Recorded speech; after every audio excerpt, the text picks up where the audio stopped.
Good morning, and thanks to all of you for attending the Southern States Energy Board's webinar series. Today, our focus is on the regional carbon capture, utilization, and storage initiatives across the country that are sponsored by the United States Department of Energy. In August, we'll host a webinar that highlights the Southern States Energy Board's initiative. I am Ken Neiman, Secretary and Executive Director of the Board, and I'm pleased to welcome you today. Now it's a pleasure for me to call on our staff geologist, Dr. Ben Wernett, who will introduce our topic and the moderator for our program. Ben? Great, thanks, Ken. Good morning, everyone, and thank you for joining us for the third installment of the Southern States Energy Board's webinar series. I'm Ben Wernett, geologist for the Southern States Energy Board.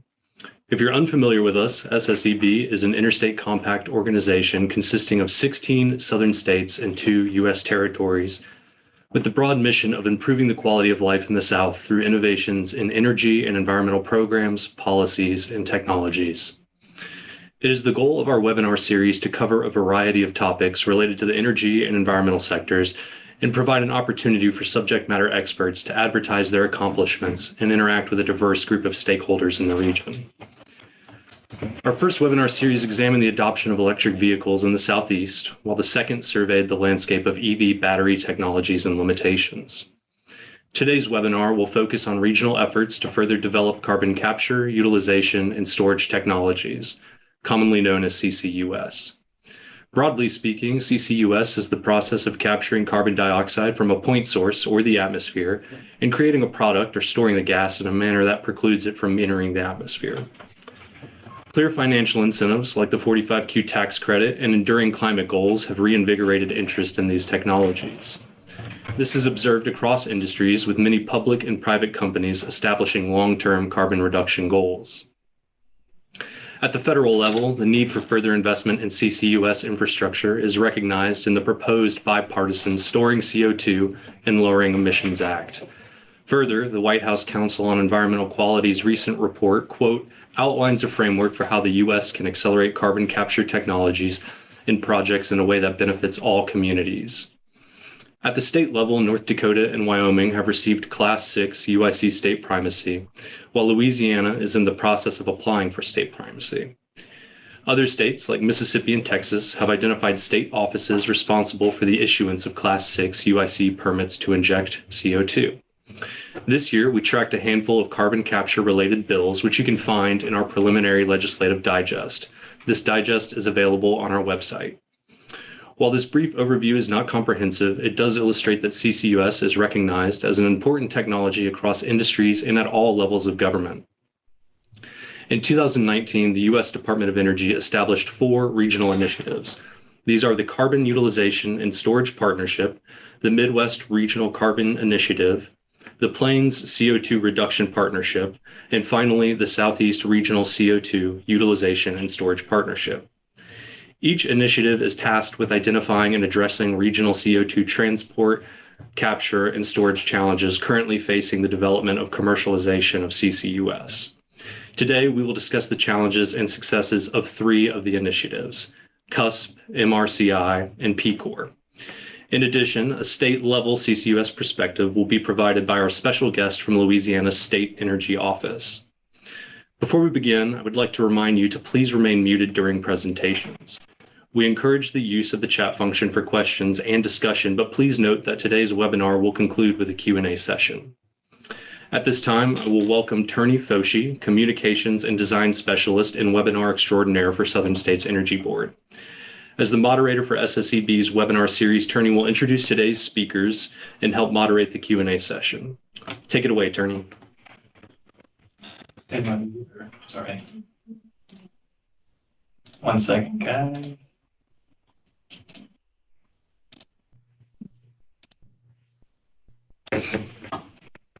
Okay, let's get started. Thank you, Ben. First up today, we have Dr. Robert Balch. He's the director of the Petroleum Recovery Research Center. He's here to discuss the Carbon Utilization and Storage Partnership, or CUSP. Dr. Balch is the principal investigator for CUSP, and we're delighted to have him here today to tell us all about the partnership. So if you're ready, go ahead and get started. I presume everybody can see my screen all right? Yep. Yes. Yes. Well, great. I'm gonna go ahead and get started. The image on the back of the splash slide here is Red Hills acid gas injection compression facility in Permian Basin, New Mexico. I'll talk about that a little bit later. So yeah, find a way to advance my slides.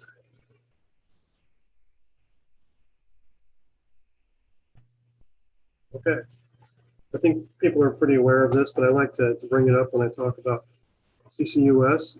The landscape has really changed over the last 20 years. A lot of us have been working in this domain for a while.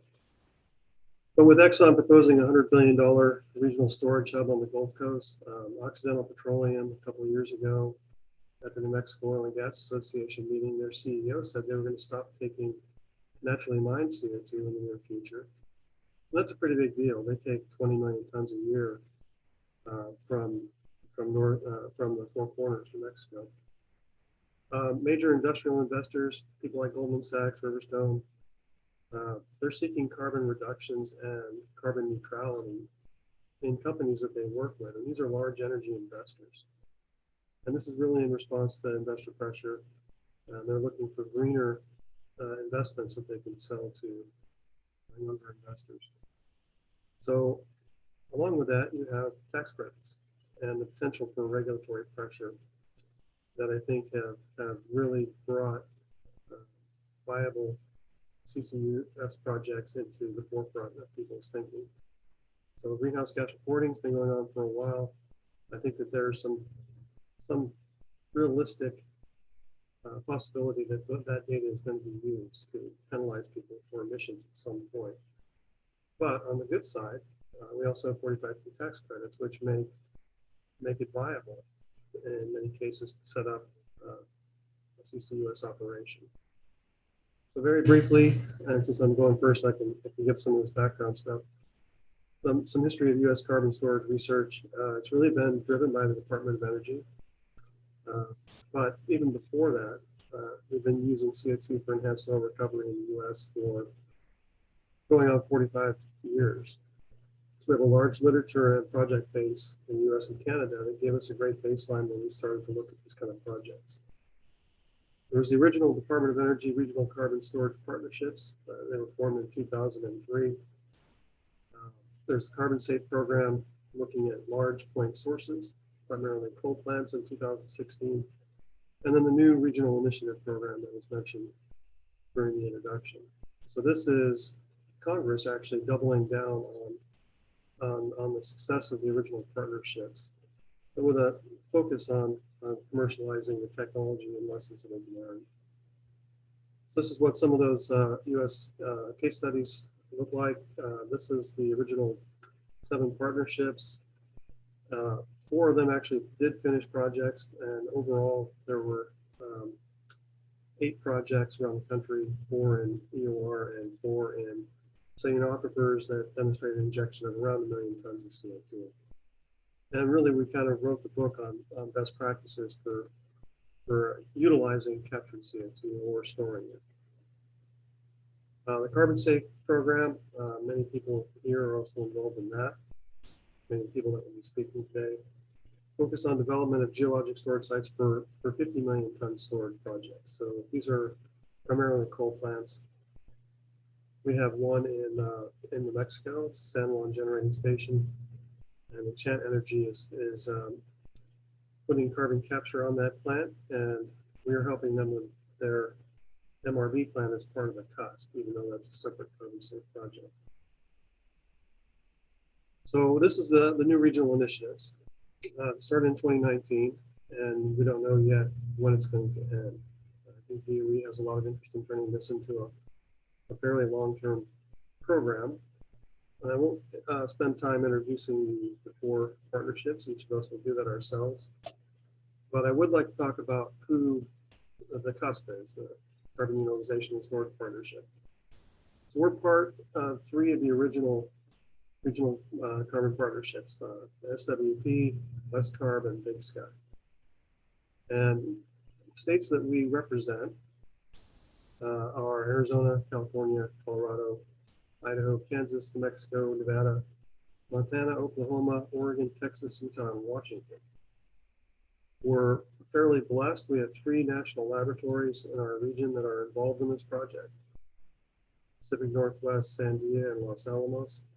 And we have additional collaboration with Indiana University for technical support on SimCCS. And we also have a fair amount of industry engagement. We'll talk a bit more about that later. This just shows the core CUSP organizations. Like I said, most of these are universities or state surveys or research centers or national laboratories. So what we have done is organize ourselves in the following manner. We have administration and management that comes out of New Mexico Tech and University of Utah. We have our state surveys over on the right-hand side of the organization chart. They're responsible for data collection and regional technology transfer and outreach. But we pass data back and forth from each of the individual organizations to do advanced modeling on that collected data. And that's using our partners at the 3 national laboratories and also SimCCS. So in the West, regional storage is pretty diverse. On the left-hand side, you have oil and gas basins in many states that get up to the Pacific Northwest. You also have saline aquifers, some associated with that oil and gas and some that are not. And we have something that's perhaps a little bit different in that we have widespread basalts in the Pacific Northwest. And basalts in some studies have been shown to very rapidly mineralize CO2 over weeks, months, and years instead of decades, centuries, and millennia. That's kind of interesting. This is a map from the SWP, but it kind of shows the proven EOR potential and some of the infrastructure that already exists in the region. So the larger, or the yellow circles here are just CO2 point sources. These could be coal plants, cement plants, ethanol, a wide variety of different things. The red lines are CO2 pipelines. You can see that many of them feed into the Permian Basin. That's actually where around 100 of the world's 150 EOR projects are today. And those are from natural sources. But there are other lines on this map, pipelines that are drawn that are anthropogenic sources that are already being used for either EOR or direct storage.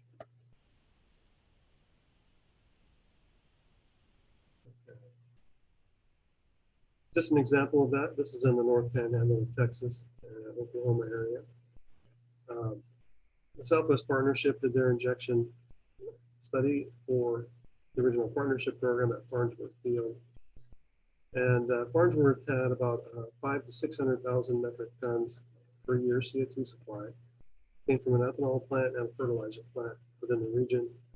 The operator originally was Chaparral Energy. They built about 110 miles of pipeline to connect those 2 sources up to 3 different fields in the area. This operation was taken over by Purdue Petroleum 3 years ago, and they've continued to work with this. The reason why I bring this up here today is that as part of our CUSP effort, we wrote their MRV plan for Farnsworth, which has been approved and accepted actually about 2 weeks ago. So they have taken a EOR project that is just beginning to show signs of decline and already decided to optimize it for storage going forward.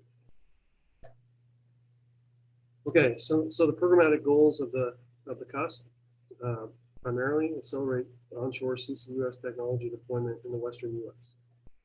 To do that, we're coordinating capabilities and experience within and outside of the region, and really looking at 4 things: addressing key technical challenges, facilitating data collection, sharing, and analysis, evaluating regional infrastructure, promoting regional technology transfer. And I really can't emphasize the importance of that last bullet enough. And that's because we have a very diverse region. And I think people are going to look at these kind of projects differently if you're in Western Washington or if you're in Oklahoma, because you're not surrounded by oil and gas development. But having said that, Washington State, for example, is one of the largest refining states in the country. And they have significant CO2 emissions. But they do have to address this as part of any climate solution going forward. So in 2019, when the program was created, we had a scope of work that was focused on collecting, synthesizing, and using existing data sets.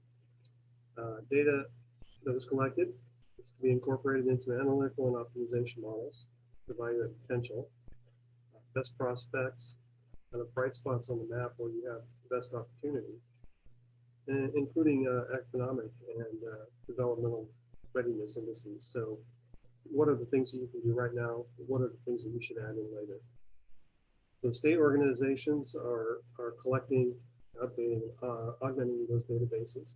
We've done this before in the partnerships for a variety of different carbon atlas generations. But the difference this time is that we're trying to make a living database that feeds off of updated sources and doesn't need to be updated going into the future. All right, and again, I can't emphasize that technology transfer and outreach portion enough. Basically, you need to inform people early, or stakeholders, which in this case is going to be citizens and governments of these various regions within the Western US that have the power to allow or disallow these projects to occur at all. So in 2020, the very next year, Congress allotted more funds to the Regional Initiative Program. So what we did was we had an original scope and duration of 3 years for that. But we added 2 years of funding to each of the organizations within the CUSP to focus on technology transfer and education in the last 2 years of a new 5-year project.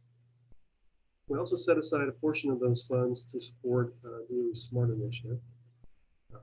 There's a Smart Initiative program out of Utah that we're actually giving some money to.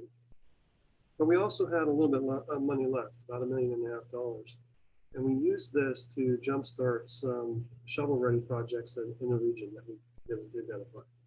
So we used that to support the Farnsworth PCOR project, the Virgin to Storage focus. We're providing MRV support to the already ongoing efforts for the Carbon Safe 3 San Juan project.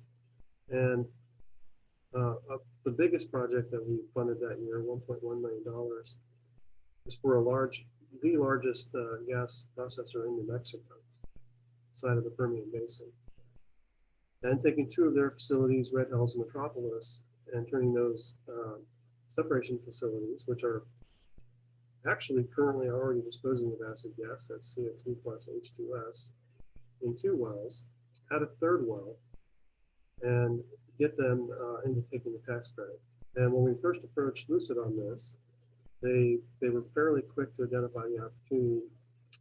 They are currently planning 4 additional injection wells, which will rapidly upscale the amount of CO2 that they are storing.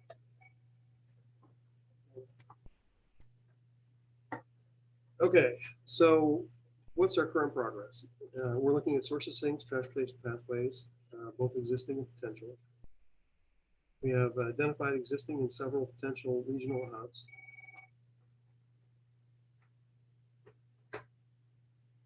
About that, one of the hazards of working in an office after a year working at home, I guess, having your phone ring.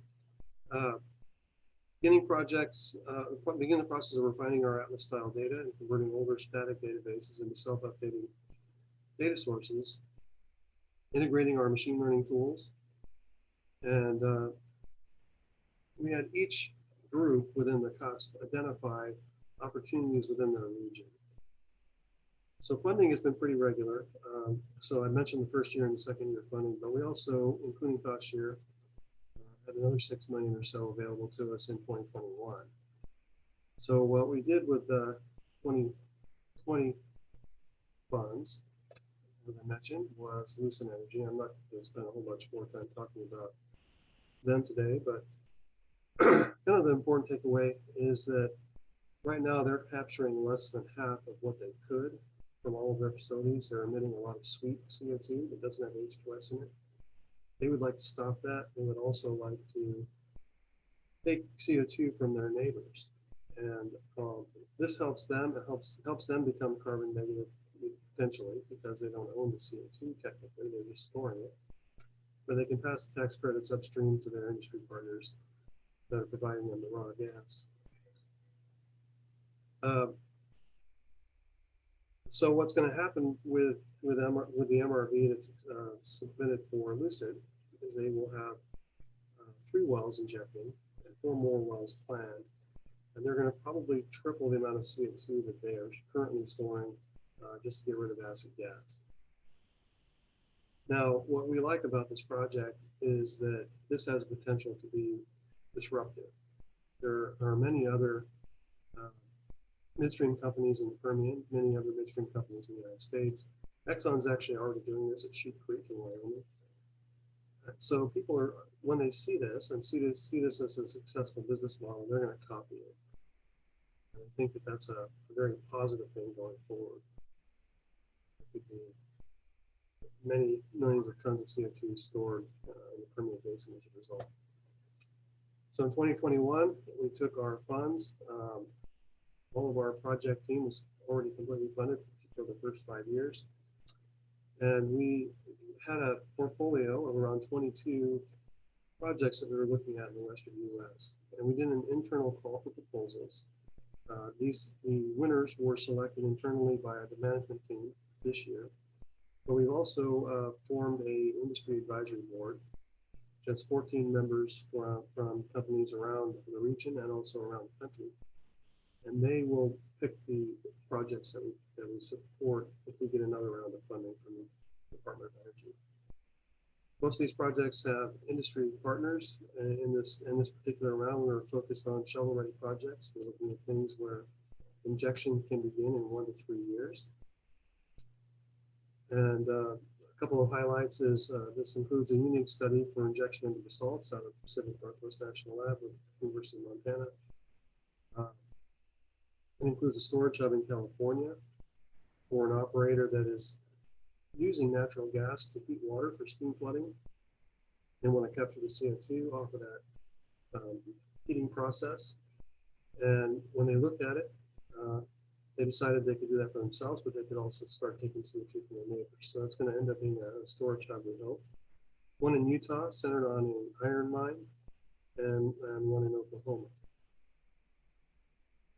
These are some of the industry partners for a few of these projects. And some of these will be familiar names, and some you may not have heard of before, unless you're in the region. So this is the overall project timeline, and I don't expect anybody to be able to read this. But if the slides are available later, I'm happy to let people look at them.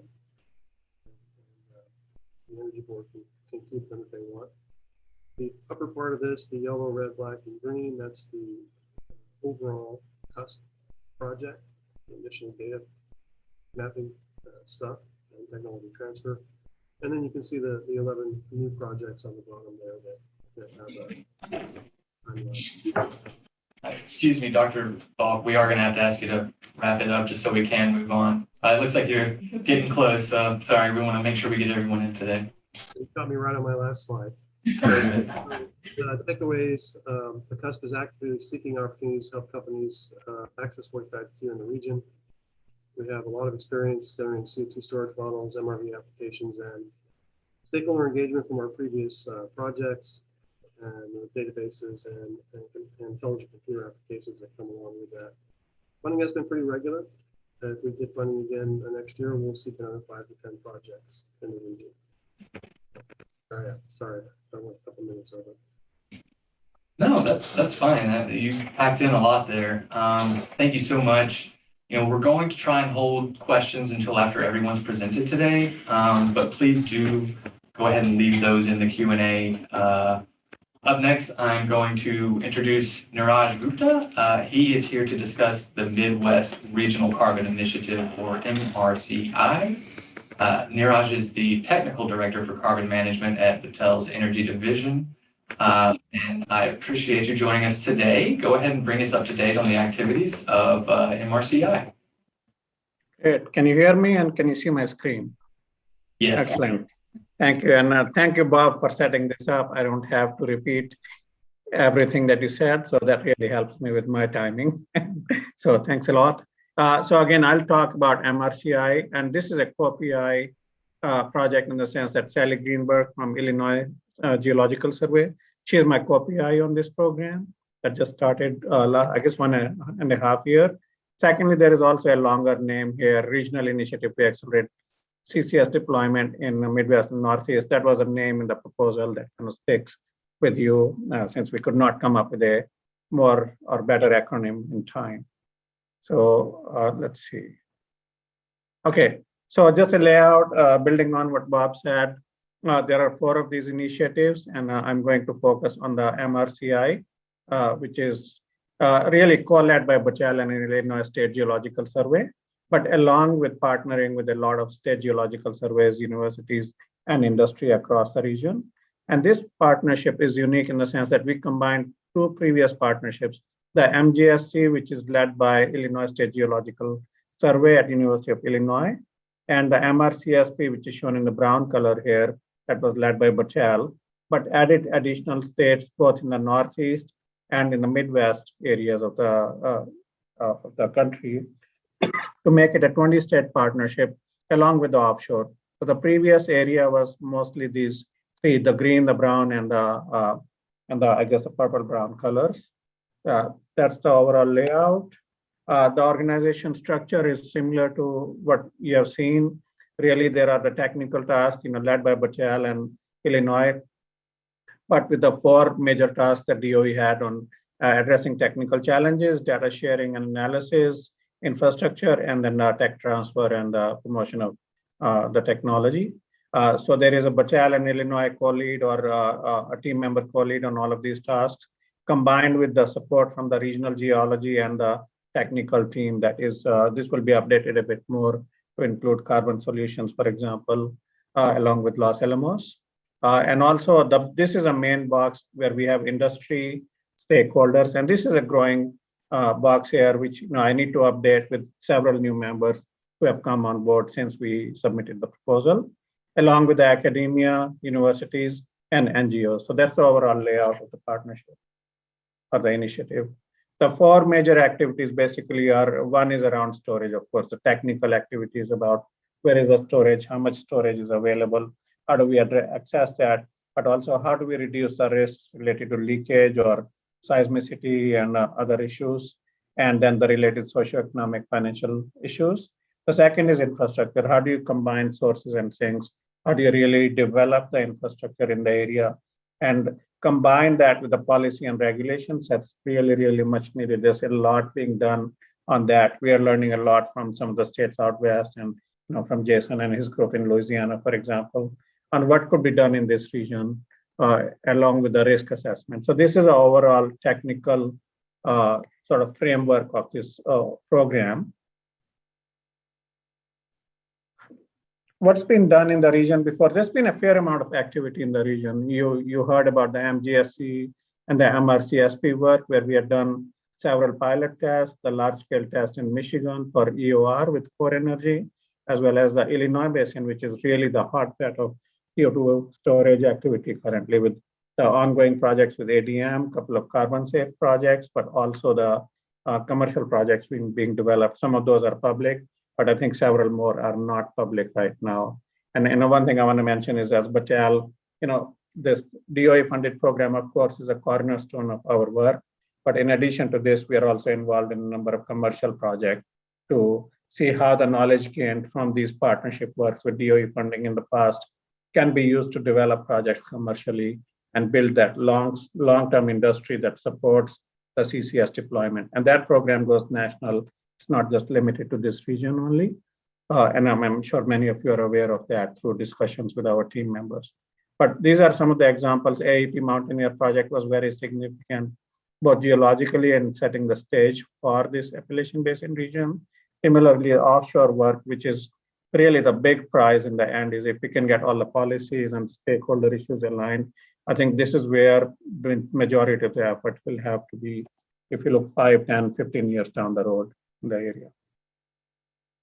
So one of the things that was done is like just looking at what's been done before. I described some of the projects which are shown on the map on the right here, some of the previous work that's been done in the area, but also our task team led by Joel Sminchak compiled what research has been done in terms of number of reports and papers in different areas. And you can see some of the geologic basins here. And obviously, as you can see, the biggest activity has been in Illinois Basin with all the work that Sally and Steve Whitaker and their teams have done and on the ADM projects, as well as in the Michigan Basin with the MRCI work, and the Appalachian Basin in Ohio and surrounding states with the Mountaineer and the Battelle-led work for geology. There haven't been big demos in the Appalachian Basin, but there's been a fair amount of research in these areas. So this gives you a layout of, like a lot less publications on geologic storage in the Northeast, where you have limited to no capacity onshore, of course. So that's one way of looking at this. The other is to see what are the topical areas for like site screening, characterization are the biggest number of publications, followed by things like risk management and monitoring verification. And then you have smaller number of things on the CO2 sources. Of course, we did not cover capture technologies in this because that's more universal than a regional type perspective. Okay. And similarly, you can look at another perspective on a number of papers and publications. This will keep on growing because we are going to, just in the last year, we have done so many more publications. And the reports from MRCSP and MGSC, they're all public now. So it's becoming more and more, it's a growing list. And a resource for the entire community. Another third way of looking at this is moving up the technology ladder. So if you look at the various TRL levels from DOE perspective, from the initial conceptualization to the field test to the larger programs, this is how you can classify some of these projects over time from the smaller scale, the regional partnership phase 1 work and the smaller pilots in the phase 2 and things like AEP Mountaineer, to looking at larger scale projects, which are more along, close to or almost commercial now for full scale up. So this is how the technology has evolved really over the last decade or so in CCS in the area. And we can also, looking at plot like this, we can say that, yes, we have really moved along the technology curve.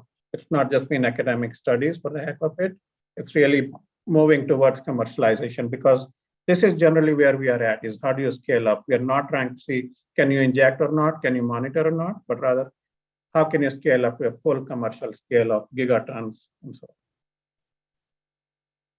on. So from that, you're coming to technical challenges. So what do we do next? So we have a team, a pretty large team focus. This is the biggest task really in the program, looking at what is known currently, but then collecting new data, compiling new information, and then dividing the area into multiple basins to do more detailed characterization, sub-regional analysis of what we are calling these regional CCUS systems, and then the storage risk evaluation. This is the technical challenge task. And I'll give you a couple of examples. For example, this is the overall geologic column. And obviously, I'm not going to go through all of these layers and names here, but you can see how it's laid out. But you can see how it's layered up. For example, up in the western part, Mount Simon Sandstone is the main storage target, like they're using at the ADM in the Illinois project. And it's really the biggest target for us. And then as you go east, you get into the deeper basins, for example, Cambrian Ordovician layers. These are the deeper Illinois, Michigan, and Appalachian Basin that may have a lot of storage capacity, but it's not been fully characterized and fully quantified. And we have a pretty significant effort in evaluating these formations and these zones. And then you can come up to more shallower formations, which are more selective and can be used maybe in deeper basins, but sometimes they have thousands of well bores in those and have very thin kind of mature formations. So you may have more limited storage potential in these. Okay. And then you're looking at these basalt type layers, which are, I would say, targets of opportunity if you can prove the technology and show that the storage capacity is large enough. I think that's the challenge here, is that yes, it works geochemically to say that you can store CO2 in basalts, but can you reach enough pore space to be able to inject at a sustained rate for a large power plant or a large industrial complex? That's still a challenge. And then the offshore areas, which is where we have done a lot of work in the past. We are collaborating with Ken and his group also in their CUSP offshore partnership, the Gulf of Mexico partnership. But looking at what kind of storage is feasible, which is hundreds of gigatons in this area, but how do you really access that and build models like they're doing in the North Sea? I think that's really the role model that we have to look at. How do you deploy CCS in these areas? Okay. And the next challenge, of course, is seismicity and the faulting. So this is a fault map of the area which is being updated in collaboration with the team members to see where is the faulting and how do you address the induced seismicity issue. Because unless you can address the induced seismicity, not just here, but in like Oklahoma, Kansas, and many other places, I think we can lose a lot of storage potential because formations right next to the Precambrial surface may not be accessible for storage at a very large scale. So I think that's another key area for us to address. And the industrial collaboration, like Bob mentioned, we are working with a lot of industry. I think our modus so far has been to work more at the early stage to provide information, provide screening, and tell companies that what can be done in a given area, and then they can take it commercial, working with us or with other team members to see what can be done. But we have done over the last 10 years, we have done a lot of collaboration, for example, even with the brine disposal industry, because you can look at those wells and figure out how much storage capacity do they have for CO2 and what continuity is there in the formations.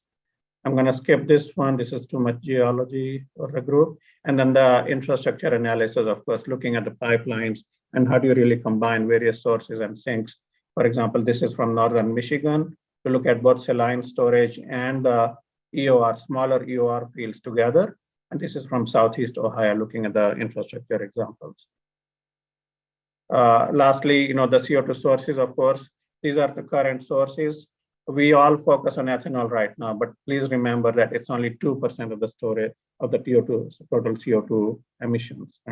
The big prize is this: coal-fired power plants and gradually, not just gradually, rapidly converting to natural gas power plants. Okay, and we are also seeing a lot of interest from the industry, the steel industry, and the ammonia plants and hydrogen energy transition. But I think natural gas and coal-fired power plants, that's really we have to start moving towards to make it meaningful. This is another way to look at CO2 storage. We are preparing a lot of reports on this. There should be an interim report coming up on the CO2 sources and infrastructure status. For example, we are working on state level readiness maps or fact sheets for each state to look at what is their subsurface readiness, but also infrastructure, social, and policy readiness for each state in the region. And we are happy to collaborate. We work with Kim and her group quite a bit on this. Here is an example of the fact sheet in progress. And lastly, the outreach effort that's going on to what I'm doing today is an outreach. This is just a count for, I think, since last month or that how many outreach events, papers, presentations, workshops our team has done. So we're trying to keep an eye on that. And the website is active. We're looking at sustainability and how does CCS fit with the sustainable development goals being set up by various NGOs, by the policymakers, and by the industry. So there is a significant effort on that. The website is active, called midwestccus.org. It's being updated again. And the first newsletter went out last week. So if you want to be on our mailing list, please let me know and I can add you to the mailing list. I promised not to bombard you with junk mail or too many emails. And we are planning an in-person meeting in Morgantown during the second week of November, probably November 10 and 11. So look out for an email on that coming up. And if anybody's interested, again, let me know and we can send information to you. And I will stop with that. Hopefully I'm in time. Perfect. Yeah, thank you so much, Neeraj. Sounds like we all need to sign up for that newsletter now. So we're going to roll right along here to our last regional initiative that we're covering today.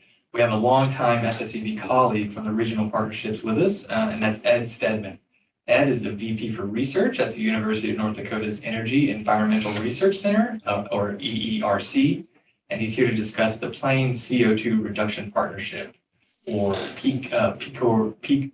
How do you say that? PCOR. You got it. Thank you so much for joining us, Ed. Go ahead. Thank you, Tony, and I want to thank Ken and Kim and Ben for having me here today. It's fun to see some of my old colleagues. Given the time, I'm going to try to move right along here. The background is starting in 2003 with phase one of the Regional Partnership Program. The ERC and the PCOR partnership was developed and focused on regional characterization for the most part. And then we went right into phase two, which was field validation. We had 4 different projects on the field validation program.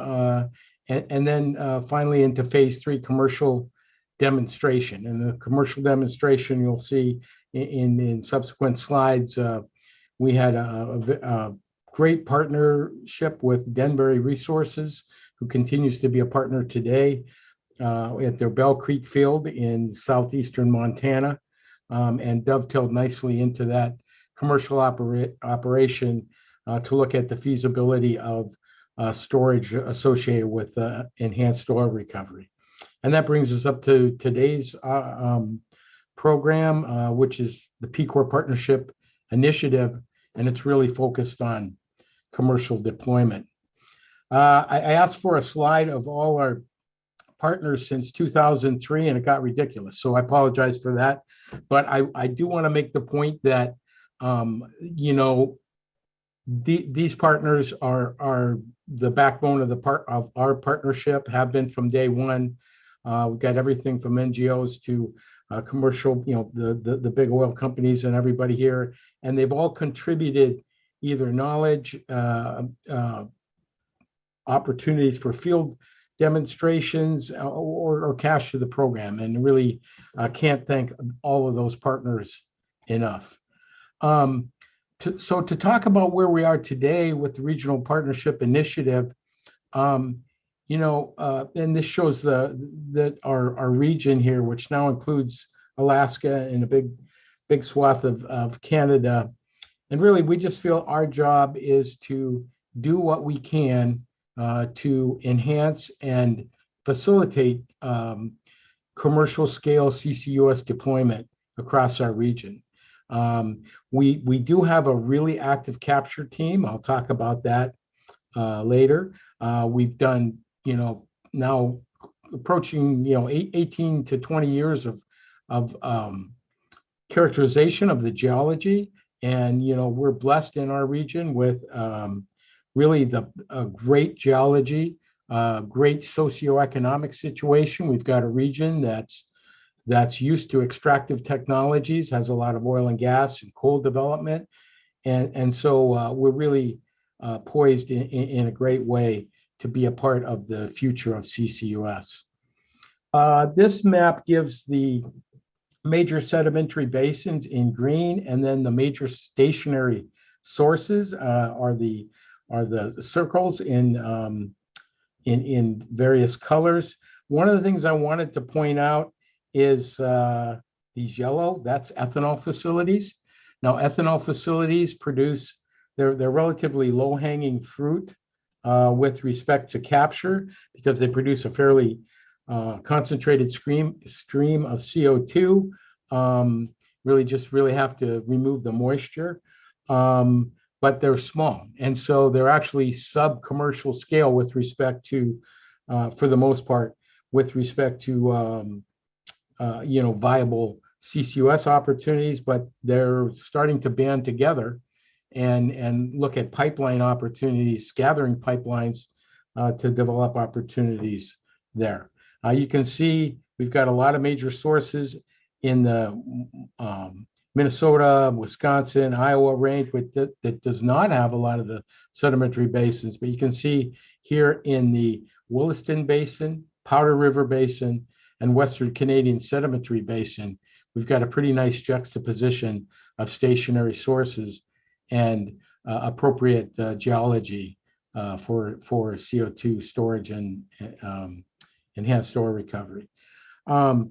they always say science tells you what you should do, engineering tells you what you can do, and politics tells you what you will do. So one of the big things that is really important and is really encouraging, I think, as a guy who's been involved in this for upwards of 20 years, is that you can see the green dots here. These are either the states or provinces that are working very hard or have achieved regulatory clarity with respect to carbon capture and storage. And that is huge. You need that.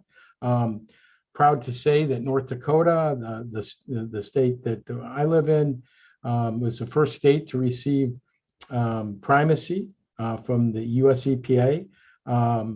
Wyoming followed, and you can see the provinces, Montana, British Columbia, Alberta, Saskatchewan, and Nebraska are all working on it. Of course, the states with less opportunities, that don't necessarily have the appropriate geology, haven't done nearly as much, which makes sense. I just wanted to give you a little bit of a sense of some of the really the CO2 infrastructure that is already present in the U.S. As you know, in the Gulf Coast region and the Permian Basin areas, been going on for many decades with respect to enhanced storage recovery. But I want to focus in on the PCOR type region here, and so that's what we're doing here. We can see these green lines are existing CO2 pipelines. One of the first ones was from the Dakota gasification facility here in North Dakota up to the Weyburn field in Saskatchewan. Bell Creek, that's the site of our phase 3 demonstration. I can't say enough about the great partnership we've had over the years and continue to have with Denbury Resources. Really was a great, successful program, and continue to work with them in the future. They're in the process now of extending the pipeline up here to the Cedar Creek anticline, which has approximately 400 million barrels of oil as a prize for CO2-based enhanced oil recovery. So we're very excited about that as well. Wanted to point out in North Dakota, not only do we have the Great Plains gasification facility, we've got a BESS site, we've got a carbon safe site, and we also have a carbon safe site here in Wyoming that is run by our partners at the University of Wyoming. Been great working with them. They're doing a great job down there in the Powder River Basin, and we're just helping them along a little bit. And we've got several, these blue dots are the electricity, coal-based electrical generation along the Missouri River. And we've got Project Tundra, which is with Minkota Power, and also that we've been working with. This would be the largest commercial, largest scale CCUS project in the world if it continues on the path it's on right now. Midwest Ag is a ethanol facility associated with another coal-fired power facility that for both of these facilities, we've done long-term capture projects. We captured a slipstream, a ton a day of CO2 off of each of these facilities. And so we're actively developing feed studies. Red Trail Energy is another ethanol facility that we're working with so that they can avail themselves of some of the tax credits or fuel standard enhancements on the West Coast. So I've already said that we were the first state to get Class 6 primacy, but it goes beyond that. North Dakota worked very, very hard over the years to develop really all of the regulatory and policy aspects that would facilitate CCUS in the state of North Dakota. The Department of Mineral Resources, the Industrial Commission has been a great partner of ours along the way. And we've got rules in place for pore space and a lot of things that really facilitate commercial scale CCUS in our state. You wonder why? North Dakota is kind of a, it's kind of a different state. We have about 800,000 people, and we're number in the top 10 of, or in the top 3 of 10 different agricultural commodities, and these are not small things. These are things like barley and wheat and honey, and we also, of course, have a tremendous, because of the Williston Basin, tremendous oil and gas industry, and a long-term coal industry. This is a 4th generation. These are out of a local newspaper. This is a 4th generation coal miner here that's worried about her job. Really, in North Dakota, we've got agriculture and oil and gas and coal. So that's why we've worked so hard to develop that framework such that CCUS can be a commercial success. Our governor at a recent petroleum conference, the Williston Basin Petroleum Conference, surprised everybody by saying that he's calling for North Dakota to be carbon neutral by 2030. You can comment on that as you might, but it's a tall order for our state that's so heavily agriculturally based.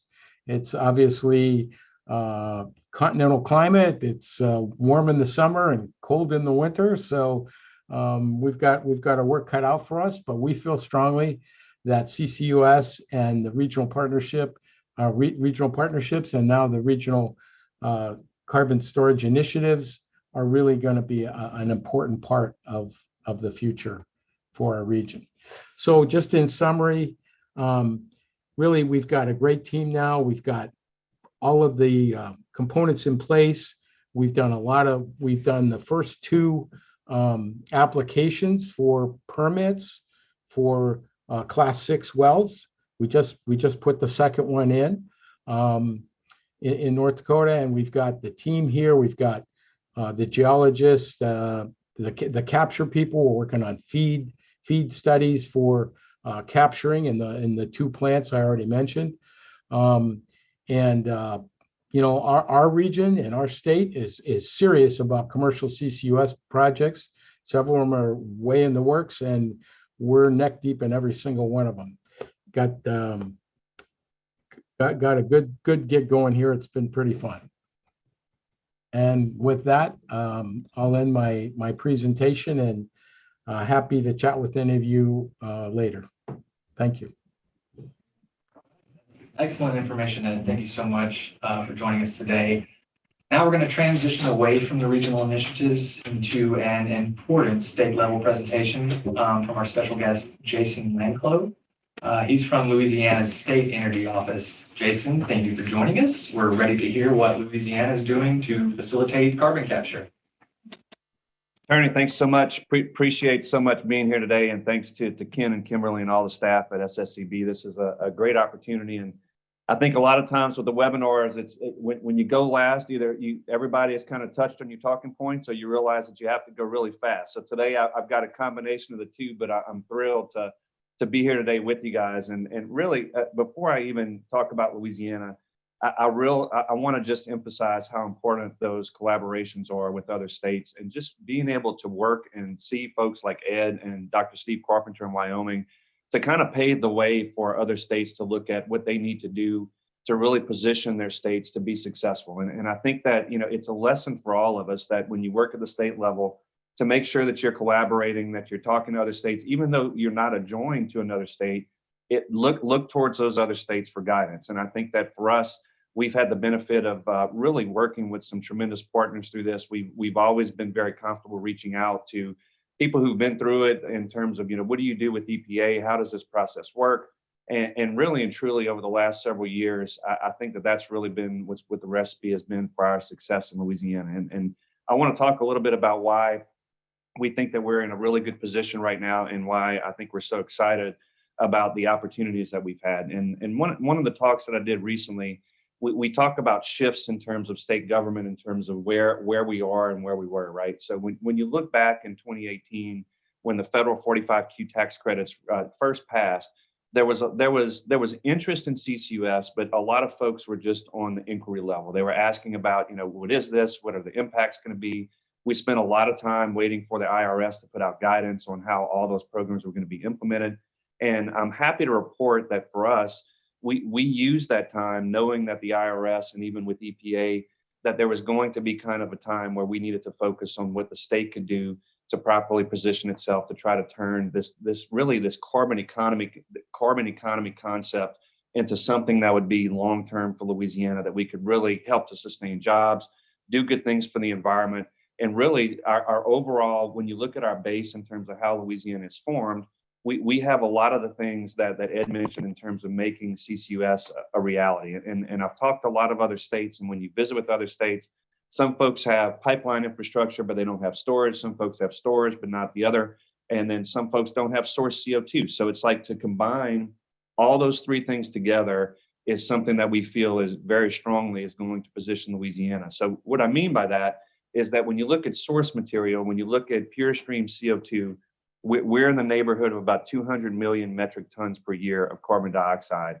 What makes Louisiana a little bit unique and very similar to Texas is that the bulk of our emissions, almost 60%, come from our industrial partners. So we have a lot of facilities, we have a lot of manufacturing and agriculture and seafood that all contribute to this overall source of CO2. So for us, trying to work with those companies and trying to develop initiatives to where we can bring them to the table and look at our long-term vision to try to grow into a lower carbon economy, that's been our main focus over the last several years. So about a year and a half ago, we formed the Governor's Climate Task Force. This has brought every state agency together to really start to talk about transitioning and looking toward that long-term vision for getting Louisiana to be carbon neutral by 2050. And I think that for us, obviously there's some challenges. We have projects that we think that we can do very early that make sense from a cost standpoint. But we also have some others in those hard to decarbonize areas like cement and steel that are going to take some time. So I think that when you look at focuses for states, the important thing is trying to look at the policies that you have internally and making sure that companies have a very clear regulatory pathway, as well as trying to reduce uncertainties from an investment standpoint. The other piece to this is trying to prove to companies that that regulatory process will be efficient. And I think that the best thing that you can do if there's significant interest in CCUS is to start to look at primacy, as we've discussed several times to this. So 2 other states in the nation have gotten that primacy. That process took about 6.5 years. Louisiana is on track to get primacy in about 2.5 years. And that is strictly due to the hard work of the folks at EPA and Region 6 and headquarters, and also our staff who've been working diligently to try to work through those regulations and primacy and rules. And it's really exciting to see that that's going to happen, hopefully in the first quarter of 2022. And the reason that that's so important is that companies have really looked at this as an opportunity to work with a staff that we have in-house of about 30 folks or even over 35 folks in our Office of Conservation that have been working on training, that have been working on developing this to make sure that they understand how to do sequestration projects. These projects and permits take time. There is a lot of upfront cost for folks to go out and do assessments of areas to look at pore space. So primacy is the number one goal. The second piece, and when we talk about uncertainty, is the rules and regulations and having that clear roadmap on what pore space looks like and what doing business in a state looks like. And what I mean by that is that if you have a company that wants to come in and there's not a very straightforward pathway for looking at how CO2 is going to be managed for the next 10, 50, or even many years, that has a lot of uncertainty for companies when they're making financial decisions. So having like something similar to what Ed talked about in terms of a very straight path forward, looking at liability, working with companies to see what makes sense, identifying key areas where pore space is available. We have a group of folks in our legal team. Blake Canfield, our executive counsel, has been working and developed an ad hoc committee that is actively working to get public comment, to work with business and industry, to work through a lot of that. We had the benefit of having a bill that was passed in 2009 that really set the stage for looking at long-term liability and what CCUS would mean from the state. So for us, that really positioned us to kind of dust that bill off during the last two sessions, try to make sure that we had all the pieces in place to reduce that uncertainty. And we're still working through that and working with EPA to try to make sure that we have a very straightforward program, that the permitting system is set up well, and that folks have a very straight path forward for being able to do that. The third piece that I'll mention when we talk about infrastructure is that there's a lot of focus for us on trying to understand how to build out. We had talks this morning about regional initiatives. So this is important for Louisiana, but how do we work with our sister states to make sure that we can continue to do this and look at the big picture for CCUS development? So the Midwest obviously has a lot of ethanol production. We have a lot of pipelines. Looking at those opportunities for regional collaboration and investment in infrastructure has been a key piece of this in terms of trying to bring all the pieces to the table. So when we look at infrastructure, for us, I think that a lot of the early mover projects, potentially on the sequestration side, will involve injecting CO2 very close by. We'll start to see in that second tier where there'll be source material, where there'll be pipelines that looks at transporting CO2 from the main industrial corridor into geological sequestration areas where there are sinks that are available. We have the geology, and when you look at preliminary studies and a lot of the work that's been done by our energy companies and oil and gas companies in the region, there's a tremendous amount of pore space that's available both onshore and offshore in coastal Louisiana. So we're working through trying to look at all those different opportunities to look at where the best places for pore space, where can we inject CO2, and how do we get that CO2 to some of those offshore areas as well as a long-term vision for making this and growing it into a carbon economy plan. So I will mention that for us, our job at the State Energy Office, and one of the things that I enjoy the most is creating partnerships and trying to bring people together. We've done a lot of industry days where we've tried to present on 45Q, brought in tax attorneys, tried to get companies together to start looking at collaboration. And I think where we're seeing the biggest successes is that folks are starting to take those lessons learned. They're looking at where the source materials are. They're seeing pure source material industries that have very high purity CO2, and they're mapping where the pore space locations make sense. So we've had a Class 6 permit that has already been filed in Western Louisiana, and we fully anticipate that in the next 2 years, we could see another 10 to 15 permits that are going to be filed in Louisiana. So Region 6 is going to be extremely busy. Our conservation folks are going to be busy, but we see this as just a tremendous opportunity to position the state to look at long-term carbon reduction of our emission sources. So the things that we do and the things that I think that SSEB does so well is highlighting bills and things that are happening at the federal level. That's a large portion of what we do and what I do and my boss does, is to try to make sure that we're monitoring how these bills potentially can impact Louisiana. There's some things that have come to the table in the last several months as part of the December omnibus that have put together and put into play. There are things like the Catch Act. There are things like some of the current amendments on House Resolution 1992 and on House Resolution 3538. I won't get into the details, but basically what those do, and I'll summarize that very quickly, is that one of them increases the carbon tax credit for geological sequestration from $50 to $85 per ton, which if you've done and looked a lot of the economics, a lot of companies will tell you very quickly that they're doing things that are very close. In other words, they have projects that are kind of on the cusp of being economically feasible, but having a little bit of an increased tax credit can be significant enough to get them over the finish line. So for us, we have a lot of natural gas processing, LNG facilities, and that is a game changer for us. The other thing is the direct pay mechanism, which takes that tax liability and reduces it to almost like a direct or cash payment for those companies over the long term, which is another big deal. There's also another bill that I mentioned earlier that extends that tax credit for 10 years, which is significant as well, because as we all know, when we're talking about project development, these things take significant time to put together from an investment standpoint. So for us, trying to stay plugged in with what's happening at the federal level and reducing that down to a very something that is easy to digest for folks that are coming in to talk to us have been our number one focus. And at DNR, where I am in the State Energy Office, we have tried to work very hard to create a one-stop shop for folks that want to come in and do business. That means that they can work with our Office of Conservation, they can get a coastal use permit from our Office of Coastal Management, and they can work with our State Energy Office to try to look for opportunities and working with federal partnerships. So we've been working with our delegation very closely to try to make sure that those bills are monitored and that we understand what the effects potentially may be.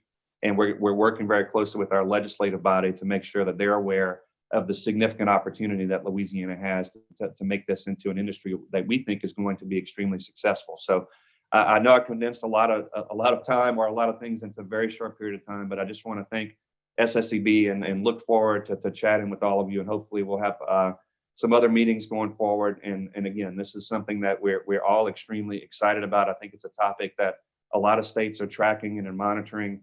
And we hope that other states come to the table and really start to get interested in this. So thanks again for having me today. Look forward to questions. Okay, we've got about 10 minutes left here for some questions real quick. Let's see, my colleague here is going to pass some over to me. We're going to start with this first question, and this is for all panelists, so just unmute and jump in as you can. The current administration is very interested in addressing clean energy challenges at the community level that consider job creation, job transition, and environmental justice. To what extent are the regional initiative projects working with communities that might stand to benefit from CCUS in those capacities?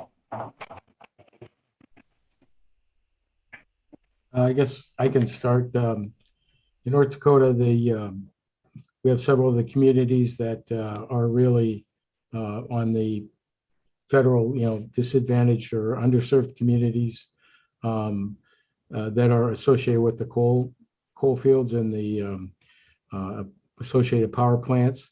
And we also have a very significant number of Native American reservations that are many of them are right in the heart of the oil and gas development.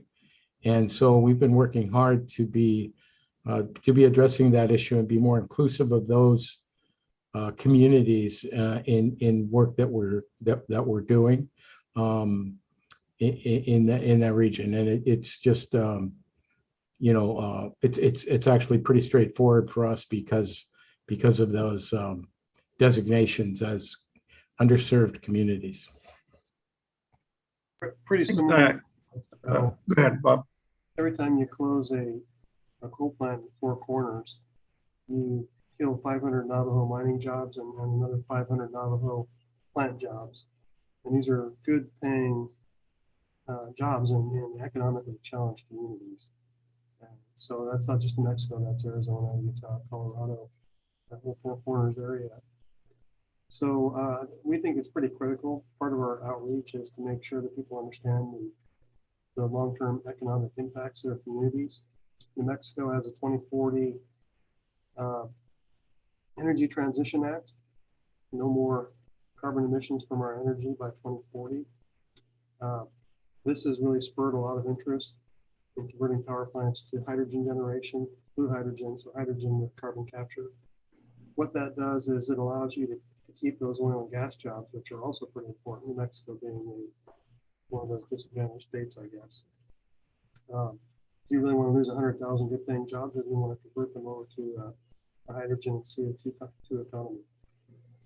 That's kind of the direction we're taking. But as I mentioned earlier, things are very different like in Oklahoma and Washington State. So our approach is different in each area. I think, I'll just add that for us, Appalachian Basin, of course, is a big area for environmental justice and energy transition. Same for deeper Illinois Basin, a lot of coal mining communities, but maybe in the future also the oil and gas expertise that could be used for storage and CCS projects. So all of that is going on. And for environmental justice, we are adding a new task to our work plan with DOE to look especially at that. What does it mean for the communities? How does that apply to CCUS commercialization and development?